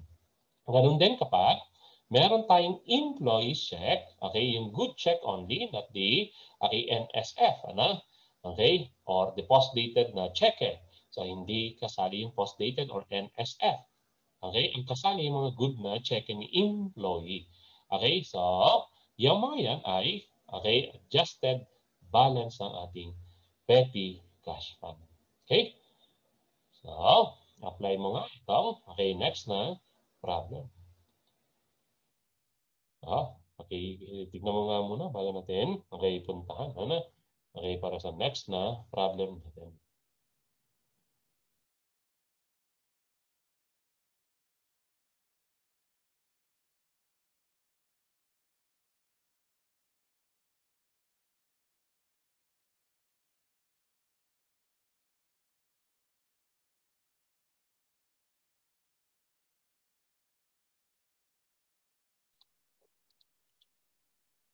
Okay, so you examine the petty cash fund of the company immediately after the close of the business on August 31. Okay, the end of the company's fiscal year. Your audit showed the following composition. So, 2,900 then, mga expenses galing sa ating petty cash fund. Okay. Okay. Next, mga loans to employees, check drawn by the company, payable to the order of the petty cash custodian. Okay, then, yung NSF na, check. Okay, so a piece of paper with names of several employees together with a contribution for a wedding gift for an employee. Attached to the sheet of paper is a currency of 500. So, may 500 din. So, the petty cash general ledger balance has an impressed balance of 10,000. Okay, so ano yung mga requirements natin? So, magkano ang ating petty cash fund? Okay, cash shortage or overage, and the adjusting journal entries. Okay, yan yung ating mga kailangan. So, punta na natin yung solution. Gusto na niyang, mag-compute. So, first we have the coins and currencies, 2,900 and 400,000. Then, yung check drawn by the company, payable to the order of the petty cash custodian. Total is 7,100 pesos. 7,100. Okay, next. Tuloy natin. What about the petty cash shortage or overage? This is simply the difference between accounted and the accountabilities. Ano yung mga accounted natin? Ito yung accounted mo. Currencies, coins, so unreplenished vouchers, yung mga expenses na ginastos natin sa ating petty cash fund. So the total is 1,450. Loans to employees. Then yung checks for deposit, check by the company na 3,800. Saka yung NSF check ng employee. for a total of 5,000 pesos. Okay, unexpended employees contributions, 500 yata yun eh. We got the total accounted, 11,050. Okay, for the accountabilities, okay, so meron tayong petty cash fund, ledger, balance, 10,000 pesos. Okay, unexpended employees contribution, ano? So, ito yun, no? Kasali sa accounted, kasama mo sa accountabilities. Okay, 500 pesos. At the total, 10,500, 11,050 minus 10,500, positive difference is, okay, overage, 550,000 pesos. Okay? So, ganun. Okay, yung ating computation ng petty cash shortage on overage. Then, okay, yung susunod naman ay yung ating adjusting journal entries naman. So, let's go to the adjusting journal entries. Okay ba? Ating adjusting journal entries. Okay, mga expenses. Okay, debit expense, credit to petty cash fund yung mga yan. Okay, so, bali ang total niyan ay 1450 yata, kung hindi ako magkakamali kanina. No? Okay, so lahat ng expenses, debit mo expense, credit to the petty cash fund. Okay, so repairs expense, okay, credit to the petty cash fund. Then, we also have the advances to employees, yung loans na 800 pesos, credit to the petty cash fund. Then, nagkaroon din ng, okay, overage eh. So, with debit the petty cash fund, okay, credit to the miscellaneous income, or yung account title, ano, yung suspense account nila, ano? Okay, so meron tayong petty cash short or over. Kapag naka-credit yon, ibig sabihin overage yan eh. Na? Kapag naka-debit naman yon, yung petty cash short or over, okay, that is shortage naman. Okay? Shortage naman. Okay? Problem number 5, ha? So, you're examining the accounts of the, okay, Raymond Beauty Salon, ha? Okay? Yun yung isa sa mga business ng isang reviewer natin dito, ha? Okay? So, diting Churi, ha? Okay? So, your count of the Impress Cash Fund made at 9 a.m. January 2 in the presence of, okay, Frances, na? Okay, the petty cashier revealed, ha? Binigay sa iyo. Okay? So, naka-indicate na yan, ha? Okay? Quantity and the denomination, coins and bills. Okay? So, ano yung ating gagawin? Kumpitin mo kung magkano ang okay, total niyan. 32 times 1, 40 times 25, 4 times 500, 3 times 100, 10 times 20, and 15 times, okay, 10. Okay, tapos yung mga cheque, so, cash. Okay, so, then, sino itong mga tao, maker, may beautician tayo, Mark, okay, correct, station, announcer. Okay, binigay din sa atin yung mga amounts. So, itong customer dito ay kasali dun sa tinatawag natin na okay, collections. So, cheque na galing sa ating customer. So, sabi natin, isama mo sa accounted, isama mo rin sa accountabilities. Pero kung halimbawa itong dalawang to, ito accommodated check itong mga to, ha? Si Mark sa si Rex. Accommodated yan kasi yan ay mga employees. Kasama ito, isasama mo lang sa checks for deposits accounted, pero wag mong isasama sa accountabilities.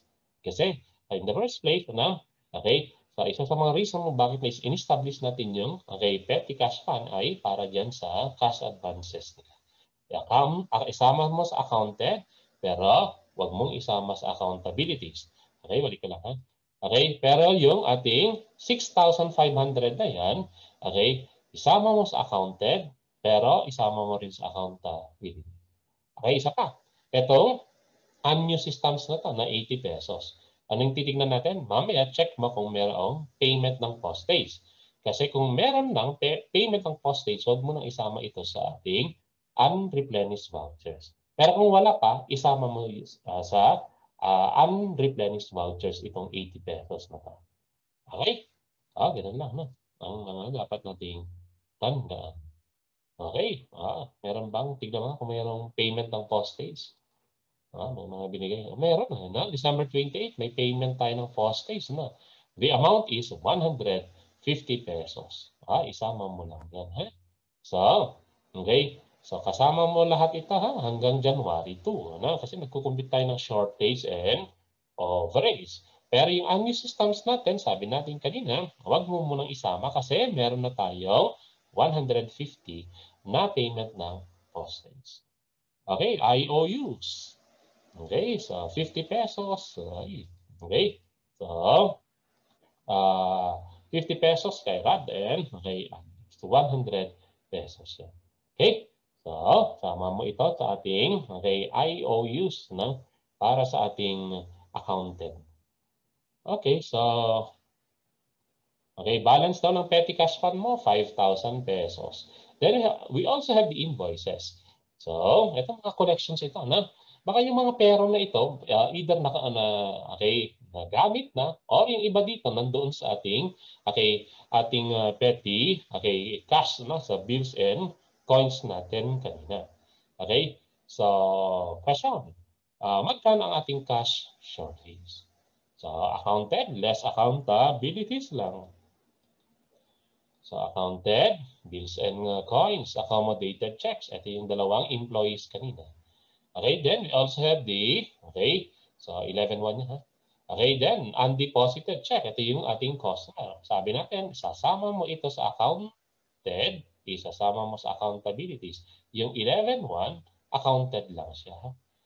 Okay, so checks for, okay, deposit. So, mga checks for deposit din yan ha. Then we also have the unreplenished vouchers, 65, 70, 80, 150. The total is 425. So itong 150 na ito yung postage. Hindi kasali yung unused stamp natin dito. Okay, IOU is 150.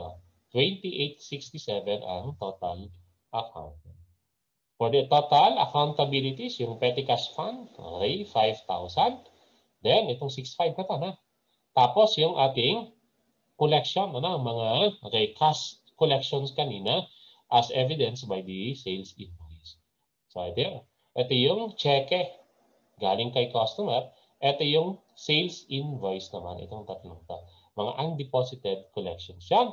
Okay, that's 18,650 for a total of 23,650. Negative difference yan, that is shortage. So, yun yung 6,500 ha.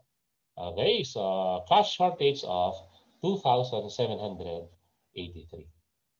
Okay, punta na natin yung, okay, susunod pa na, okay, mga problems. So, yung next na pag-uusapan na natin ngayon ay yung bank reconciliation. Madali ito, ha? So, ito yung statement, schedule na, okay, na nagpapakita ng balance ng libro and bangko. Then, okay, we will arrive, okay, to arrive at the adjusted balance. I-reconcile natin siya. Ano yung causes ng discrepancy ng, okay, balance ng libro, kasimbang sa libro at sa, okay, bangko natin. Okay, so yan yung ating bank reconciliation. So yung unang part natin dito, pag-uusapan natin ay yung, okay, yung first month lang, 1 month lang na bank reconciliation. Okay, so hanggang tayo. Okay, forms of bank reconciliation. May tatlo tayo. Adjusted balance method, the book-to-bank balance method, and the bank-to-book method. Okay, so mga reconciling items. Okay, book reconciling items. Meron tayong tinatawag na credit memo, debit memo, and the book errors. Sa bangko naman, okay, we have the deposit in transit, okay, the outstanding checks, and the errors. Okay. So, yan yung mga kasali naman dyan. So, counting definition of, okay, terms lang. So, DIT. Ito daw yung na-deposit mo na, na-record mo na daw sa libro, pero hindi pa na na-record ng bangko. Okay, deposit in transit. So, dagdag mo yan sa bangko. Okay, next.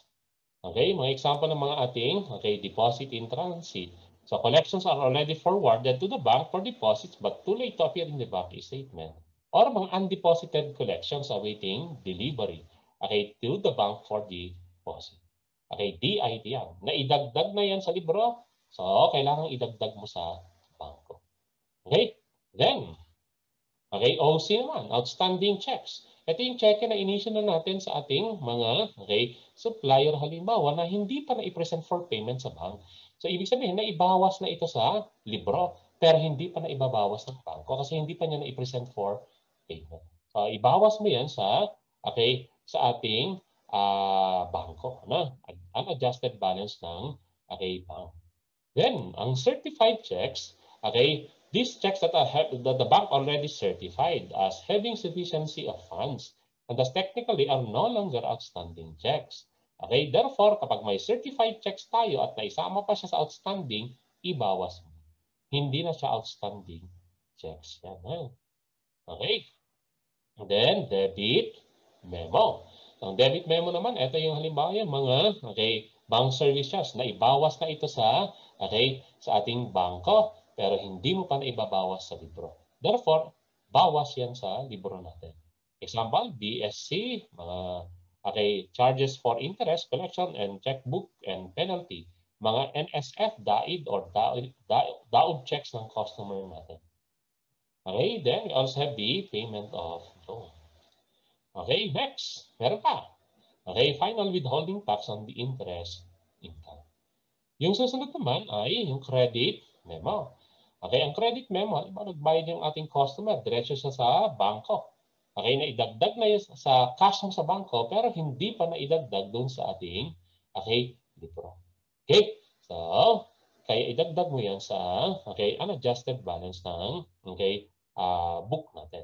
So, example, we have the collections made by the bank on behalf of the entity.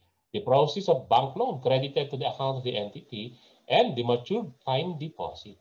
So, naidagdag na sa bangko, cash in bank per bank, kailangan idagdag mo yan sa libro. Okay? And the next one is error. Depende yan kung nabawasan, nag-overstate ba yung receipts natin or disbursements natin. Okay? Yung mga example lang natin dito, ano ba yung mga nangyari? Papakita ko lang, dun sa T account natin. Ano ba ang nangyari sa ating cash in bank? Sa bank and the cash in bank book. Halimbawa, nagkaroon ng credit memo. So, example tayo ha. So, cash in bank books, then the cash in bank per bank statement. Yung una, nagkaroon tayo, open tayo ng account 100,000. Pumasok sa bangko, 100,000 pesos din. Then, nagkaroon ng credit memo. Nagbayad yung customer 5,000 pesos na idagdag na sa cash in bank per bank. Nag-compute tayo ng balance per. Doon sa libro, hindi pa na. Nung nag-compute tayo ng ating cash in bank, doon sa libro, pansinin mo, 100,000 na. Samantalang sa ating bangko, 105 na. Naidagdag na to. Let's compute for the, let's present the proof, the bank reconciliation. Sa ating bank reconciliation, meron tayong unadjusted cash in bank, books, 100, ito. Anong gagawin natin dito sa 5,000 pesos na reconciling item? Idagdag mo kasi naidagdag na siya. To get the 105,000 adjusted balance. Doon sa bangko, unadjusted is 105, wala siyang gagawin. So the adjusted therefore is 105,000 pesos. Ganyan po yung ating credit memo na tinatawag. Next, susunod. Debit memo naman. Paano yung debit memo? Punta natin yung debit memo. So, nag-open tayo, 100,000, pumasok sa bangko, 100,000 pesos din. Then, nagkaroon ng debit memo, halimbawa service charge, 1,000 pesos. Binawas na niya dito, Ito sa libro, hindi pa. Wala pang pumapasok doon, So, dun sa libro, balance mo 100. Sa bangko, 100 minus 1 is 99,000 pesos. So, bank reconciliation. Unadjusted cash in bank books, 100,000 pesos. Less debit memo kasi na-in minus na ito sa bangko. Sa libro, hindi pa na-in minus. To get the adjusted balance of 99. Dun sa bank statement natin, unadjusted is 99,000 pesos. Then, So wala siyang ibabawas. Adjusted therefore is 99,000 pesos. Okay? O, ganun na ganun lang yung ating tinatawag na debit memo. Next, sunod natin. Paano naman yung DIT, Deposit in Transit? So, ganito yung ating deposit in transit naman. Okay? So, cash in bank books, cash in bank per bank. So, 100,000. Alam ko basic na basic lang ito, na. Okay? Pinapakita ko lang sa iyo anong nangyayari, ha? Okay? Para hindi tayo nang huhula, na hindi lang tayo nag-memorize ng ating, okay, mga presentation. Pati actually sa proof of cash, no? Okay? Yung ating presentation, pinapakita ko lang yung dalawang account. Anong mangyayari? Okay? Hindi mo lang mini-memorize yung okay, yung presentation sa proof of cash, kundi okay, ina-explain natin anong nangyayari. Halimbawa nito, no, DIT. Nagkaroon tayo ng deposit 7,000. Itong 7,000 nito hindi pumasok sa bangko. Nag-compute tayo ng cash in bank 107. Sa bangko 100,000. So look at the reconciliation. Okay, an adjusted cash in bank books 107. Tapos wala na siyang gagawin. Okay? Kasi tama yung ginawa niya. 107 yung adjusted. Samantalang sa ating cash in bank, unadjusted is ito, 100,000. Ang gagawin natin dito sa 7,000 pesos na yun. Okay? So, dagdagan. You get the total adjusted balance, 107,000 pesos. Okay? Okay, ganun lang. No? Next. Yung susunod naman ay yung ating okay, outstanding checks. At the end of the month, pansinin mo ito, no? Okay, cash in bank, okay, 100,000. Nag-open tayo, pumasok sa bangko, 100,000. Okay, paano yung cheque? OC. Nag-issue tayo ng cheque worth 3,000 pesos. Yung 3,000 pesos na yan, hindi pa na-encash sa bangko. Nung nag-compute ka ng unadjusted cash in bank books, 197 na, ibawas na yung 3,000 pesos. Sa bangko, 100 minus 0, kahit i-calculator mo yan, na 100,000 yan. Na? So, if you try to look at the okay, bank reconciliation, okay, so, unadjusted balance, overstated daw yung ending.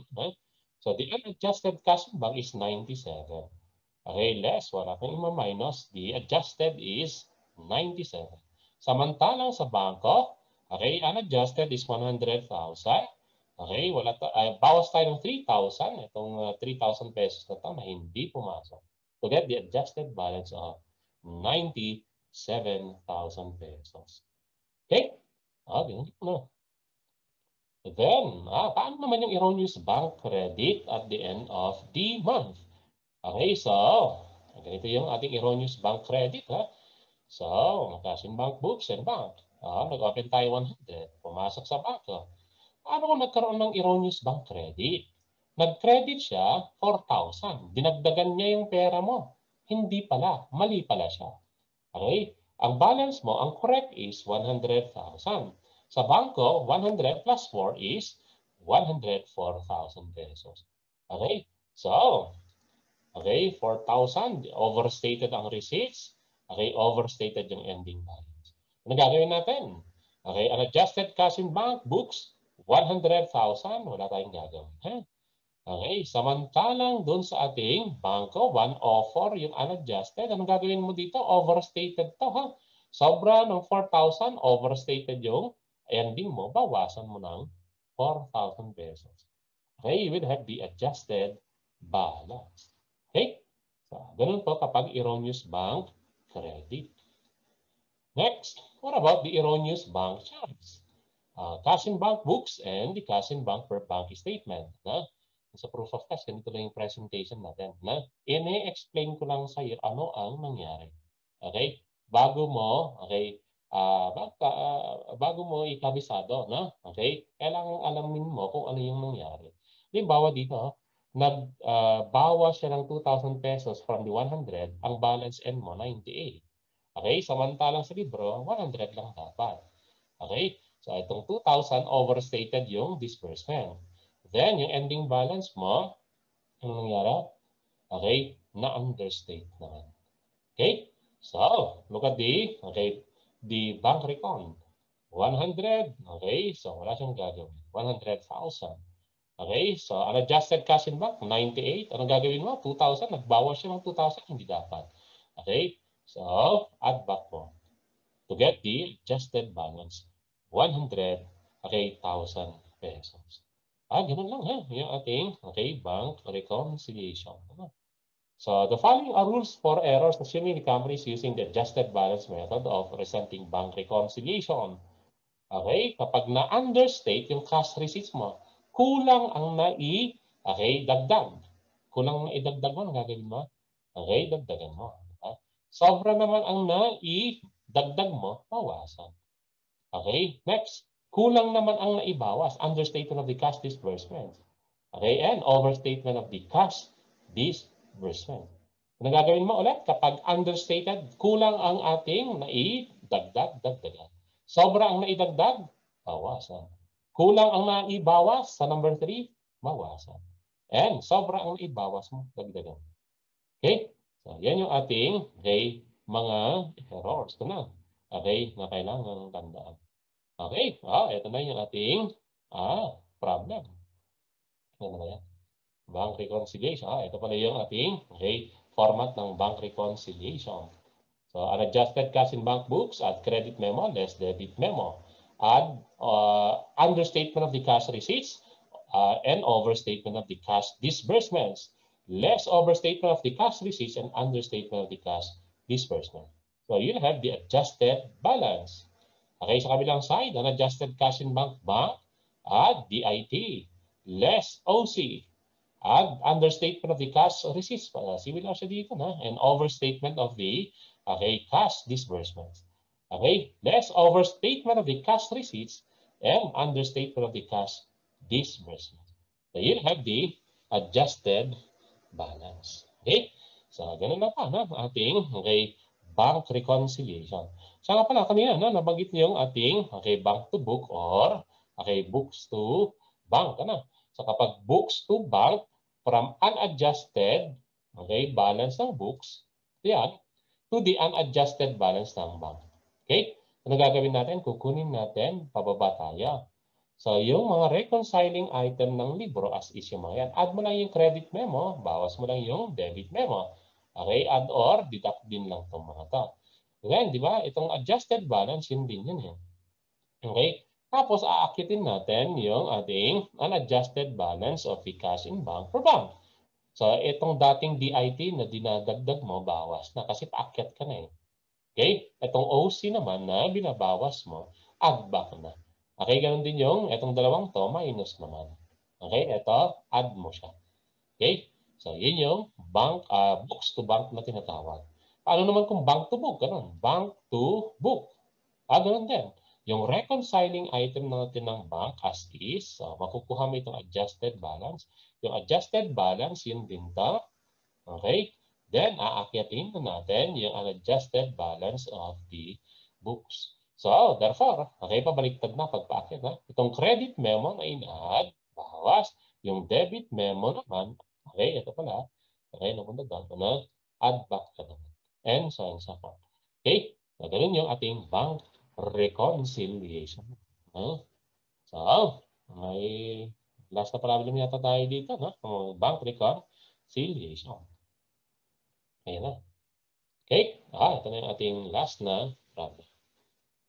Okay, so you gather the following data in the preparation of the bank reconciliation. Okay, so the balance per bank is 1M. Balance per book 350. BSC is 5. Outstanding checks 300. Okay, then we have the deposit in transit. Okay, so ito yung mga balance per book natin. BSC is debit memo. So meron tayong debit memo. Okay, meron tayong outstanding checks, DIT. Proceeds of bank loan is credit memo to. Okay, customer's check charged back by the bank for lack of counter signature, debit memo naman yan. Okay, check of plywood company charged by the bank against the hardwood account. So, erroneous bank charge ito sa bangko nagkamali. Okay, yan yung ating mga data. Meron pa yata, Okay, so customer's note collected by the bank in favor of the hardwood company. So, face amount, interest, so credit memo itong mga ito, the credit memo. Okay, then, deposit of 50,000 incorrectly recorded by the bank as 5,000. So understated yung kanyang cash receipts naman. Then we also have the erroneous debit memo charged to Harwood account with the settlement of bank loan. Itong 100,000 is erroneous bank charge, overstated ang kanyang disbursement. Okay, and letter J, deposit of real company credited to Harwood account for 150,000. Erroneous bank credit naman. Erroneous bank deposit. Overstated ang kanyang receipts. Overstated receipts okay, sa bangko. Ano? So, ganun lang ang ating mga kailangang tandaan dito. Ano?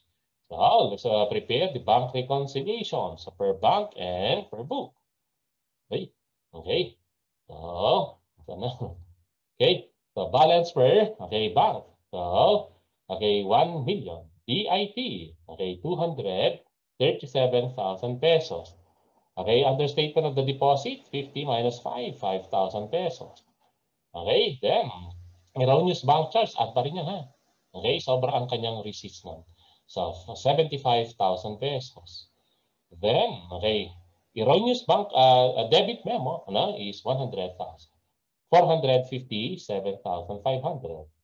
Okay, for a total of 1,457 less. Okay, outstanding checks 300,000 pesos. Okay, erroneous bank credit sobra ang kanyang receipts eh. Okay, 150. So, minus 450 tayo kung 450,000 pesos. So we get adjusted balance 1,750,000. Okay? Oh, what about the bank? Sa libro naman. Pakita natin sa libro. That's na item na. Para matapos. Yung proof of cash. Ginroon kayo sa para maituro natin lahat. Yung ating proof of cash. Pag-aaral tayo, okay? Meron kaming estudyante dati, okay? So, yung estudyante namin sa review okay? So, siya, todo suporta ng mga magulang, So, yung magulang ang nag-enroll sa kanya, okay? Talagang ini-encourage siya, okay, na mag-review, okay? So, sa katotohanan, nakwento ko na rin dati sa mga webinars natin, okay? So, yung nanay pa niya ang nag-enroll sa kanya para doon sa review namin, okay?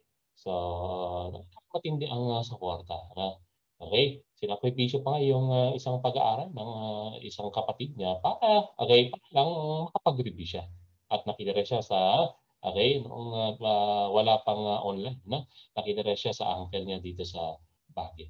Okay? So, tapos nag-take ng CPA board exam at pumasa. So, matindi ang suporta ng kanyang mga parents.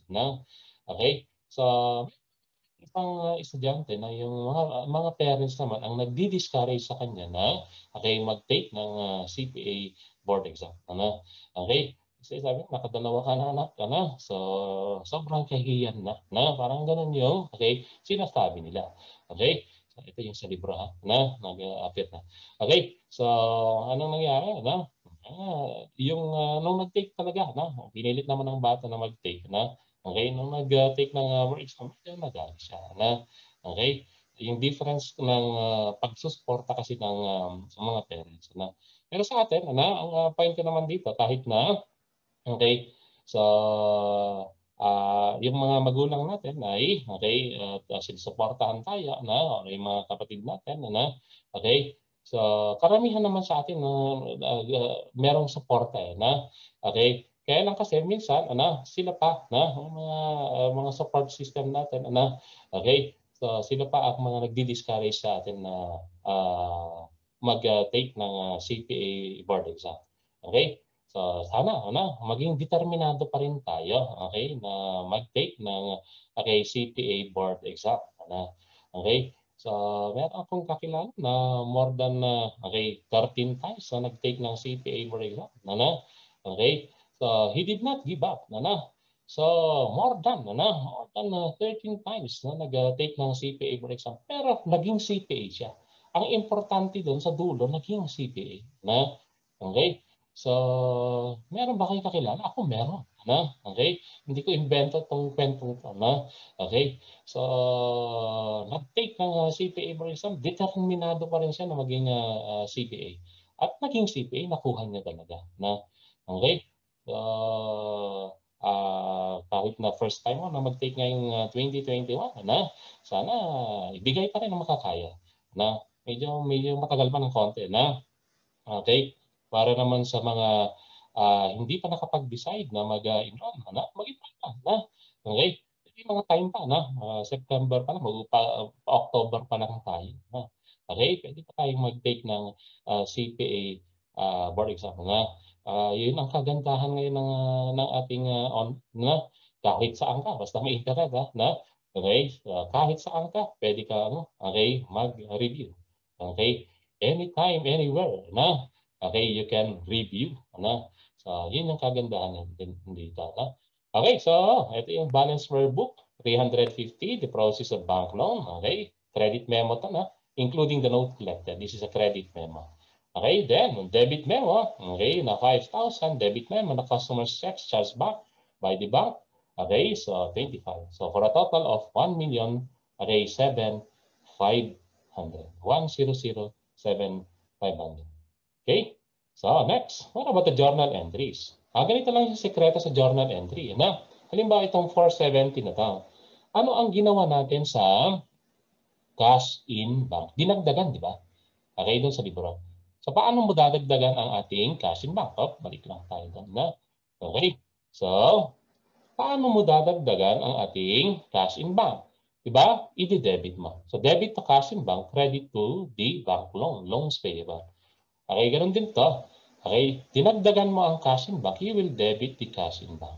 Okay, ito naman, binawasan mo ang cash in bank. Paano babawasan ng cash in bank? Okay, i-credit mo naman. Okay, debit bank service charge, credit to cash in bank. Ito ulit, okay, binawasan ang cash in bank, you will credit the cash in bank. Okay, so then may corresponding debit tayo dyan. Ano? So, para, okay, dito na. So look at the adjusting journal entry, debit cash in bank, credit loans payable. Then, okay, cash in bank to 17,500. May principal kasi dito at interest, bank service charge, 2,500, debit yan sorry. Debit tong 2,500, interest income, credit 20, and the notes receivable, 200,000. This is supposed to be debit. Okay, and, okay, the bank service charge, 5,000, credit to the cash in bank, 5,000. Okay, and the last one is, okay, yung accounts receivable credit to the, okay, cash in bank for 25,000 pesos. Again, ano?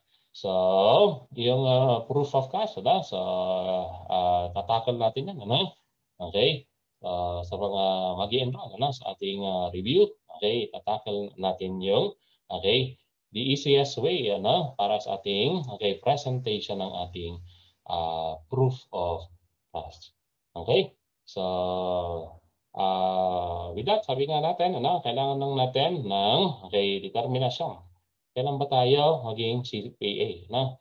Okay, kung naka-enroll ka naman, ano, nababanggit ka sa mga estudyante ka sa review na, okay, ano ba yung reason mo kung bakit gusto mo maging CPA? Magbigay ka nga ng 10 reason. No? Kada sagot mo, okay, sasagutin mo ng, okay, why pa rin. Ano, magtatanong ka rin na, I want to be a CPA because, okay, bibigay mo yung reason mo. Okay, so, gusto kong maging financially independent. Halimbawa, gano'n. Ano, bakit gusto mong maging financially independent? Why na naman? Okay, so ito yung mga to, pag-usapan natin kapag punta natin doon. Okay, so, then, okay, pagkatapos nun, okay, stop share ka na. Okay, pagkatapos nun, kung may reason pa rin, ano, okay, yung naibigay mo yung reason mo, another why na naman. Okay, until such time na, okay, makuha mo talaga ano yung pinaka-main reason mo bakit gusto mo maging CPA, maging Certified Public Accountant. So, 10 why, na-adapt ko yun sa isang libro, si Dean Graciosi yate. Okay? So, kada why, kada isang sagot mo, ano yung reason mo? Bakit mo gusto maging gano'n? Okay, I want to be financially independent. Bakit gusto mo maging financially independent? Bibigay mo na naman yung reason mo. Bakit na naman? Okay? Until such time na makuha mo talaga yung pinaka-rason mo, pinaka-reason mo kung bakit mo gustong maging CPA. Okay? So, kasi pag pumunta ka na sa pagre-review at nag-review ka na talaga, okay, na bebanggit ko sa mga estudyante ko na, okay, darating yung point na parang nagsasawa ka sa mga ginagawa mo sa review mo, okay, babasahin mo yung reason mo, okay, bakit mo gustong maging CPA. Okay? So, with that, pakigawa mo yan, okay? So, alas 9 na. So, ingat dyan, ha? Okay? Mag-aral kayo, mag-review pa rin tayo, So, mag-aral tayo, okay? Para maging CPA tayo. So, yung assignment mo, huwag mong kakalimutang gawin yan. Then, okay, you have to read that every day, Or, okay, kung medyo nagsasawa ka na, sa mga ginagawa mo, okay, basahin mo ulit yung pinaka-purpose mo, yung pinaka-reason mo na maging CPA. Okay? Sige, ingat yan, ha? Good night sa inyo, Okay? Bukas, din pa kayo ng mga third services ninyo. Okay? So, ganun din sa akin, So, para okay tayo, Sa susunod, sa Monday, determinado ulit tayo, mag-review ulit tayo, magbasa ulit tayo. Okay, sige. Ingat kayo dyan, ha? Good night. I-end ko na itong meeting natin. Bye! And meeting.